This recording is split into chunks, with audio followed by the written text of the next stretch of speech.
used to been doing a lot of bicycle stuff in the past, and I'll still be doing some bicycle stuff. I'm going to make a DIY on some flamethrowers and stuff, but to get to the point, so not going to really be doing the whole Rex was a Texan in New Orleans anymore. I do want to get back into YouTube videos, but the obvious difference is we're going to be involving a lot of various projects of classic cars and conversions of types. My name is Jason Beck, and that's what I'll definitely go as in the real world, in the real life. Some really weird stuff's changed recently. It's like this giant monstrosity two-story behind me has been built, and the neighborhood's being turned into new houses all around me. So I posted the house up for sale. We'll see if we can't make some money out of the situation. But I also got married, so that's different. That's definitely really different. But anyways, so this is just going to be like my little intro video to get back into the whole YouTube thing. It's going to walk you around and show you some of the cars that I've got, that I've acquired since my last videos, what I'd like to do with them, what they have in them, what possibilities we're looking at to do, and could be a little interesting little video. The next video definitely going to start walking through some DIYs on troubleshooting a dead vehicle. And I don't just mean putting a battery to it, squirting gas into it, blah blah blah. We're going to try to do a compression check, see why it's not, see how good the engine actually is, see how weak it is, see if it's even worth putting money into it. And if it's not worth putting money into it, then we're going to have to go hunt down a donor engine, or possibly put a rebuild kit into it. That's what we're going to figure it out in the next one. But let me get to the point here and show you all my really cool cars I've gotten since the last little video I made on YouTube. This is my 1968 El Camino Super Sport. I paid way too much for it, but it's a 396 Super Sport car. It was wrecked, and I had to save it from a little Latino man who didn't know what he was doing, and he was just destroying it. It is, however, currently set up as a summertime dipping pool because it gets hot as hell here in Louisiana, and about 3:30 in the afternoon hits a full day of work, you understand. Let's show us. It doesn't have much for the interior. Ignore that. I've got to do a lot of front end work. The door and panels and stuff are not bad at all on this car. SS 396. The moron put a V8 Tran Firebird freaking emblem on the dash. I don't know what he's thinking. SS steering wheel. The door panel. Dash. Doesn't have a single crack in it. Perfectly good. The floor pan has had a ghetto fabulous job done on it. I'm going to do a better job. And I gotta get rid of those really crappy seats. Only one hole's matching up on them currently. Alright, let's get to the big bad boy. Someone also removed the removed the original 396 from this and installed a 454 with 396 heads on it. They're not open chamber heads though, sadly enough. They're the closed chamber heads, and they put a terrible address kit on it. And at first look, this thing looks like junk, even though someone did spend money on some like 2-inch hooker headers here. But let's see if I can get to the goods and show you what's good about this.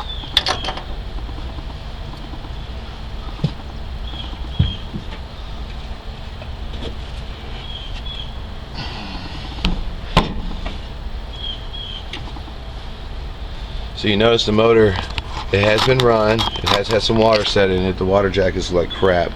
So I'm going to pull this whole motor apart and go through it first. But check how brand spanking new this motor is. Look at that valley. Look at that. This motor was brand new. Somebody ran it once or twice. It developed a tick in the lifter, and they parked it, and it sat and it sat and it sat until the outside of the engine got all the best patina in the world. I'm actually going to go through, build it all up, but I'm going to leave it ugly. That way everybody will think I just have some old wore out motor. I just told the world my secret I hope to keep when I'm out on the streets. But this will be the last car that gets worked on. This next car I gave to my wife, who's now my wife. Gave it to her last year for Christmas. And it's a 1976 Monte Carlo.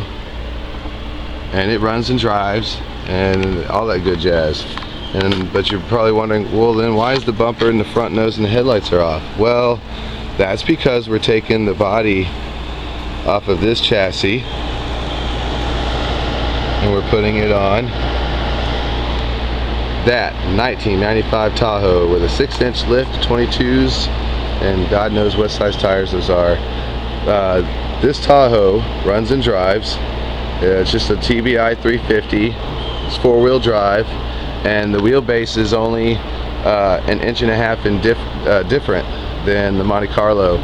It also has a 3-inch body lift that I am using, so I'll be able to center the car over the chassis a lot easier. It's nothing really special at the moment, but it's going to be special when we get the Monte Carlo on that. And that'll be one of the projects that over time I'll be doing videos on, showing you how to cut off the mounts, change them to fit the car, etc., etc. Back to the El Camino real quick. This is my huge 3-inch H-pipe exhaust that goes on that car. Alright, who wants to hear the Monte Carlo running? I do. Oh, this is heavy. Let me set this down and I'll open you back up. So now we're in the wifey's car. It just started to rain on me a little bit. But check this out. I haven't prepped this motor or nothing. Pump the gas, what was that, 3 times? Hit the button. Uh-oh. I made a liar out of myself. Let's see what we get going on here. Might be out of gas. Oh, there it goes. This car hasn't run in 2 months. Oh, and it shows it too. It's a this is a GM Goodrich 2-barrel 350. It actually has heads. The heads on it, this 350, are smaller than what you would find on your 4-barrel 350s, and so it'll only run a 2-barrel. There it goes.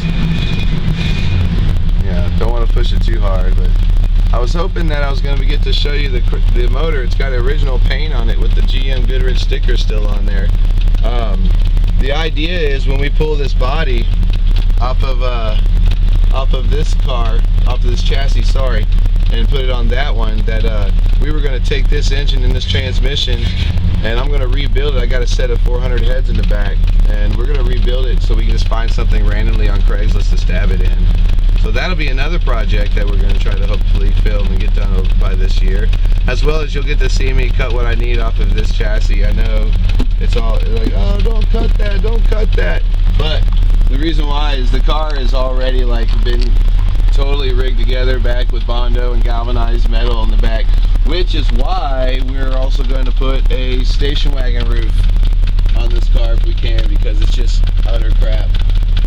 And I think we both think that a 4x4 2-door coupe station wagon would be tits.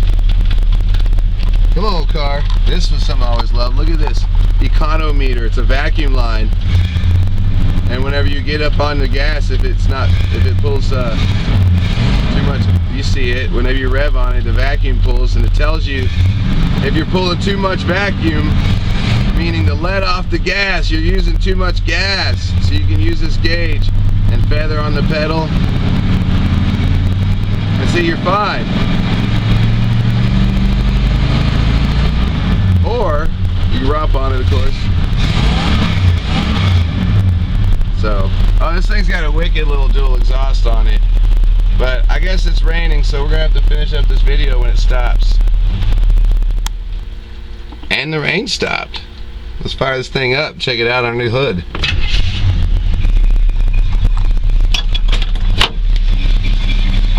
Oh, did you just notice that? I don't know if y'all saw that. Check this out.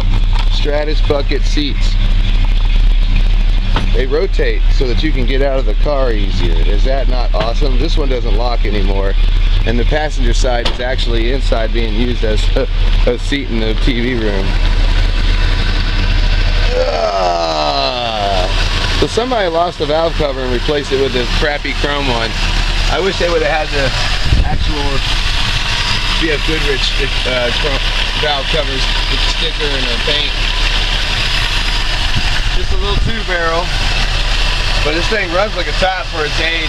I'm pretty sure it's had some sort of work done at some point, which is why I want to go ahead and when we have to end up pulling it, switch it out with the 400 heads. I got an intake for it and everything, and it'll make a good little motor, old school junkyard build. Be something decent. Maybe we'll find something lightweight to put it in.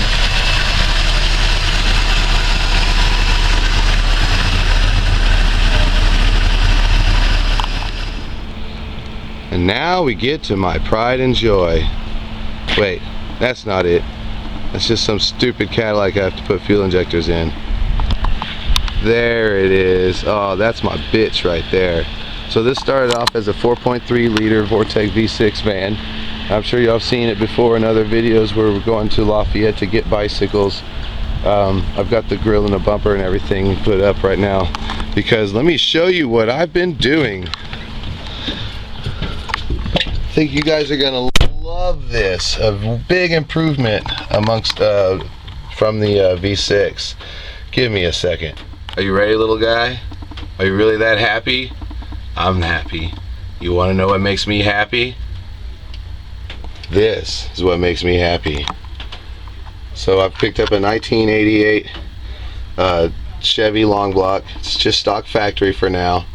It's been rebuilt at some point. You can see the stamps, the rebuild stamps on the back of the heads. I've got shorty headers. I've got a quick fuel 600 CFM carburetor with the Edelbrock Performer. What is this, like the 2104, 2904, something like that. Intake that fits these pre-Vortec 350 blocks.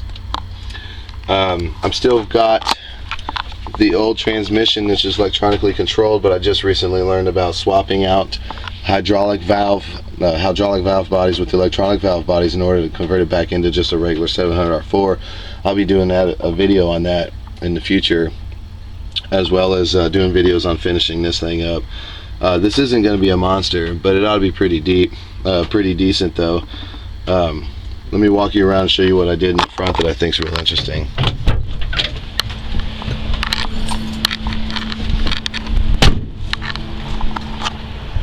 Oh, I guess I finished some things. Look at that. Once I put the money into it, I had to lock it up. I don't want no one messing with it. Alright, where's my little stick? There's my little stick. Here's my little hole. There's my little hole. Alright, so here's what I did that I thought was kind of fun. So I had a 4.3 liter Vortec V6 in here. And they really are a 350 with the 2 cylinders slapped off of the front. And so for that matter, the serpentine setup, the water pump, and everything from the V6, including the lighter, smaller harmonic balancer, all fits right on the front of this motor and will run a belt with no problem, which is going to allow me to be able to have a quicker throttle response time and better acceleration, as well as take a little bit of strain off the motor. As soon as I can, I'm going to ditch the fan and go electric fans for sure. But I've got some plans later on when I actually get to build a motor for this. I know it sounds stupid, but I want to turn this thing into a autocross van. Basically lower it, stiffen it, better tires, better wheels, better suspension, better springs, 4-link in the rear, all that good stuff. So we'll get to see what we can do and what we can't do. And last but not least, this is my gonna be my wife's 1990 Toyota Camry, and it only has, I believe, about 47 plus 4,000 miles on it right now. Yeah, 47,207 miles. It's a fantastic little car, man. Everything on it works. Everything. AC, heat. The interior isn't in bad shape at all. We're actually We call this our little part-time JDM, just because it's the only Japanese car that we plan on keeping. And that's really due to the fact that I honestly truly believe that this is a future classic, and the motor's spotless, oil leak free, low miles on it, and I've been doing a lot of repairs on basic suspension and things like that, and they're very easy to work on, really easy to work on.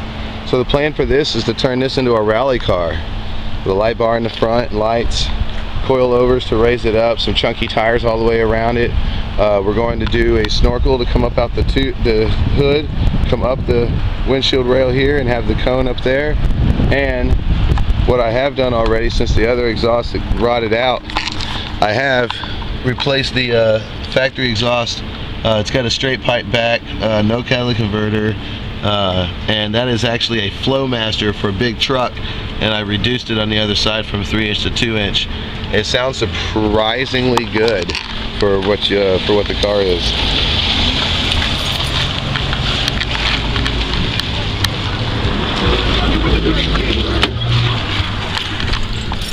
See if we can get this thing to operate.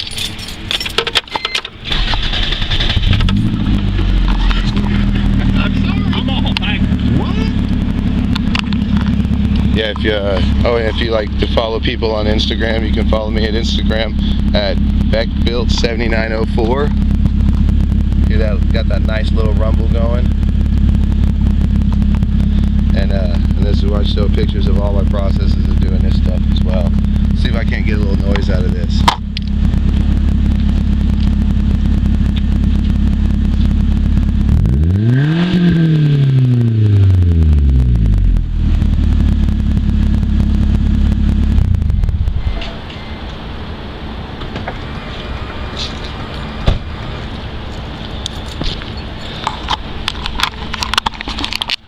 That's it. I love this little car. Driving it is so fun.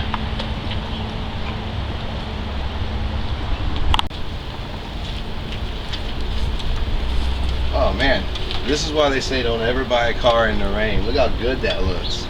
That's fantastic, man. Everybody should be flat, black, and wet. And nobody have any arguments. So that's all the stuff I'm gonna be working on. I mean, if you see this little Ram Charger in the corner over here, like I said, this is going to be the video series, the first video series I'm going to start. It's going to be troubleshooting this motor, find out if it's worth the shit or not, like I said before. If you just want to see my little day-to-day BS pictures, you can follow me on Instagram, BeckBuilt7904. I like to post a lot of pictures and stupid little videos of things that I don't have time to put into a YouTube video every day. I'm going to see if it's possible for me to keep up with this whole once a week thing that seems to be a fad. And then later on, I've already been getting set up and playing around with other aspects of things. I also make custom t-shirts and stickers, so if you ever see me wearing a shirt that just stands out to you and you like really want one, just hit me up and I'll just PM you a price. It seems like I start coming up with a lot of clever crap that everybody wants to buy, and maybe I'll get like a merch website or something. But for now, just let me know. And and if you see me doing something wrong, please tell me. I'm no expert. I'm just kind of like running around and doing all this stuff with the knowledge that I do have, that I've already gained for people that are older than me and got more experience. And so now I'm just going to kind of try to share the stuff of the light that I've seen, because I've seen some funny stuff for people that don't even know how to do very simple basic things like check your blinker fluid and shit like that. So y'all have fun, man. I'll see y'all next time.